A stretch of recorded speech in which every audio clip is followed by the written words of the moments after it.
3, 2, 1. Siusi Patrizia News. Oh, del turismo, vabbè, eccetera. Vabbè. Allora, a proposito, sei mai andato alla Verna? No. Nella foresta camaldolese, nella foresta No, in mai. Casentino, mai, no. Allora, se non ci sei mai andato, io ci sono andata e ve lo faccio vedere certo. nei filmati che potete trovare sul web, dappertutto, non diteci che non ci trovate, dai. Allora, ci trovate, lasciamelo dire con calma, allora, italiaslowtour.it, italiaslowtour.com con i sottotitoli in inglese, se su siete tutti inglesi. i siti ufficiali della regione toscana e anche su Turisti per Caso. Allora, dai. Trovate le nuove puntate che ha fatto la Siusi. Toscana Diffusa, che vuole dire appunto, no, anche questi luoghi, perché Toscana Diffusa appunto non solamente Firenze, i soliti posti che andate a vedere, no, ma potete veramente avventurarvi nel trekking proprio in questi posti meravigliosi. La Verna è un luogo da una parte religioso, no? C'è il santuario di San Francesco, ma anche un posto dove tutti i trekkingisti del mondo si trovano, anche i motociclisti. Trekkingisti, va bene. Dai, allora rimaniamo comunque in Toscana per la prossima notizia. Sì. A Firenze riapre al pubblico dopo oltre 3 secoli il giardino storico della Villa La Quiete, che è l'ultimo gioiello della dinastia dei Medici. Ma dai! Il giardino all'italiana è stato filologicamente ricostruito. Le visite guidate permettono di ammirare le collezioni di piante, le antiche ragnaie che servivano appunto per catturare gli uccellini per la mensa dei signori. Ma poi dai. si possono vedere gli interni della villa, l'appartamento affrescato, la farmacia seicentesca, i capolavori di Botticelli e del ghirlandaio. Il restauro l'hanno fatto con i soldi del PNRR e questo è già interessante, a cura delle università di Firenze. Mi sembra giusto perché e del ministero. È il nostro patrimonio e quindi va reso al meglio, sì, insomma. allora, no? lasciami dire, importante, bisogna prenotarsi, costerebbe 5 euro, ma stiamo attenti perché l'ingresso gratuito è dalle 10 alle 18 ogni fine settimana fino a ottobre. Ah, vedi, quindi comunque le Ville Medici sono meravigliose, c'è anche la serie web che ho fatto sulle Ville Medici, 10 Ville Medici, a parte questa che era il restauro. Ne ho fatte. Allora, secondo la guida Best in Travel, di Lolly Planet, in base all'equilibrio tra patrimonio culturale e natura e mobilità sostenibile, qual è la miglior città 2025? Non lo so. Vabbè, dillo tu. Bisogna andare a Tolosa. Tolosa con 500.000 abitanti, capoluogo della regione della Lingua d'Oca. Lingua d'Oca. È stupendo, mi sarebbe sempre piaciuto andare, ci andrò. Nella Francia meridionale, vicino al confine spagnolo, detta la città rosa. Per i suoi mattoni di terracotta, pensate. E poi c'è il Canal du Midi, il patrimonio UNESCO, che collega la città al Mediterraneo e può essere percorso in bicicletta. E poi, a proposito di bicicletta, c'è Tolosa, ci sono 800 km di piste ciclabili e quindi la mostra del museo eccetera dedicata appunto alle 2 ruote, quindi potete andare anche a vedervi anche la mostra del museo sulla bicicletta e poi è tutto un trionfo di biciclette. Insomma, sembra che il motto di Tolosa sia: hai voluto la bicicletta? Adesso adopera.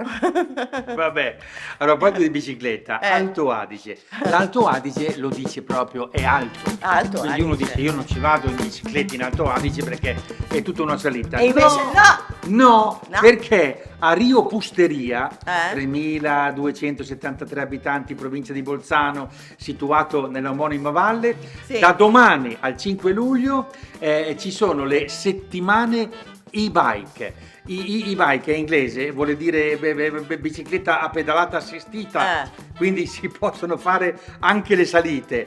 Ci sono qui in questa zona 200 km di piste ciclabili e ci sono dei percorsi adatti a tutti, grazie anche alla pedalata assistita. Dai 300 ai 1800 metri di altitudine. Mamma mia! Un esempio che mi ha convinto, allora, c'è il tour Bike and Kneip. Allora, sarebbe? Allora, questo qui è in programma il 27 giugno e il 4 luglio. Si fanno 40 chilometri, è adatto anche ai bambini dai 9-10 anni in su. Adesso, Si sì. comincia con una visita culturale al Duomo di Bressanone, poi c'è il benessere nell'impianto CNEIP di Varna, sai che ecco perché CNEIP. l'idroterapia CNEIP. Poi a un ok. certo punto dall'acqua si passa alla birra, sosta in un birrificio e pedalarono tutti felici e contenti. È interessante, è interessante. Si può stare. Vabbè, comunque andare in bicicletta va benissimo, Sì, ma non c'è solo non la è solo bicicletta. la bicicletta. Ci sono altri sport, per esempio il canottaggio. Cosa c'entri tu col Io canottaggio? ci ho provato a fare il canottaggio, non è andata benissimo, però guardate, ero a Venezia e ho preso delle lezioni di voga. Ma non sarai caduto nei canali di Venezia? No, altrimenti non lo farai vedere, vai. Altrimenti non saresti qui.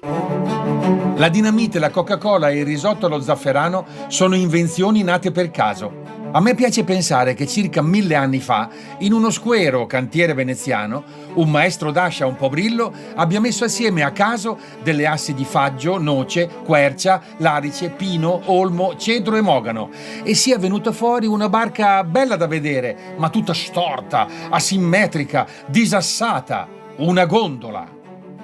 Per riuscire a farla andare è nata una stirpe di acrobati giocolieri, artisti del remo, i gondolieri, che danno spettacolo ogni giorno di fronte al mondo intero. Per i veneziani in generale, vogare non è solo uno sport, è un gesto identitario, una vocazione collettiva. Imparano a vogare fin da piccoli. Da ragazzino. Da ragazzino. Sì, abbiamo cominciato a vogare da ragazzini. Guarda lì. E queste che imbarcazioni sono? Sandoli. Ah, sandoli. Sandoli veneziani. In questo caso dei sandolini, perché guarda chi c'è su. Che bravi. Noi padani ci troviamo alla bocciofila, i veneziani si trovano alle società remiere, qui siamo in quella di Murano. Ciao. Siete belli. Grazie. E anche simpatici. Dove incontro Davide, un distinto signore, che però se gli parli di vogare si trasforma. No, ma sei bellissimo. Questa è la divisa della regata. Davide è un campione di voga. Ha partecipato 11 volte alla regata storica e l'anno scorso è arrivato terzo. Si è messo in testa un'idea balzana, insegnarmi a vogare. Ma no, vedrai che è facilissimo. Dov'è? È qua. Ma con cosa mi insegnerebbe poi a vogare?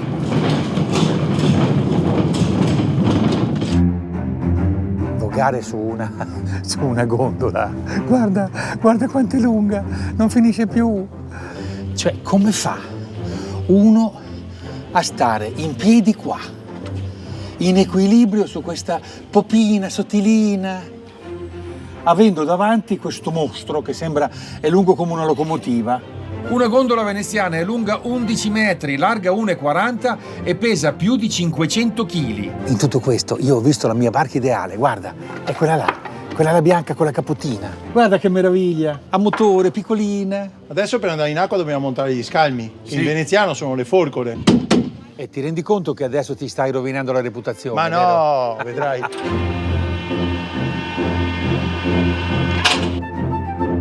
Non tenerti più nel paranco, No, ma sarà il remo a tenerti in equilibrio. tu dici? Piano. Allora, già la prima lezione è stare in equilibrio. Allora, tieni il remo in mano. Il piede davanti, destro. No, devi salire sopra questo tavolo che si chiama pagliolo. Sì? Adesso devi mettere la gamba dietro, appoggiata qua. Questa? Ok? Sì. Sto dando spettacolo. Un'impresa ardua. È difficile anche per noi che siamo abituati. Ti prego, equilibria la barca. Doveva cominciare con una barca più semplice. Non faccia quella faccia preoccupata. Adesso dove andiamo, Davide? Tu voga che usciamo dal canale.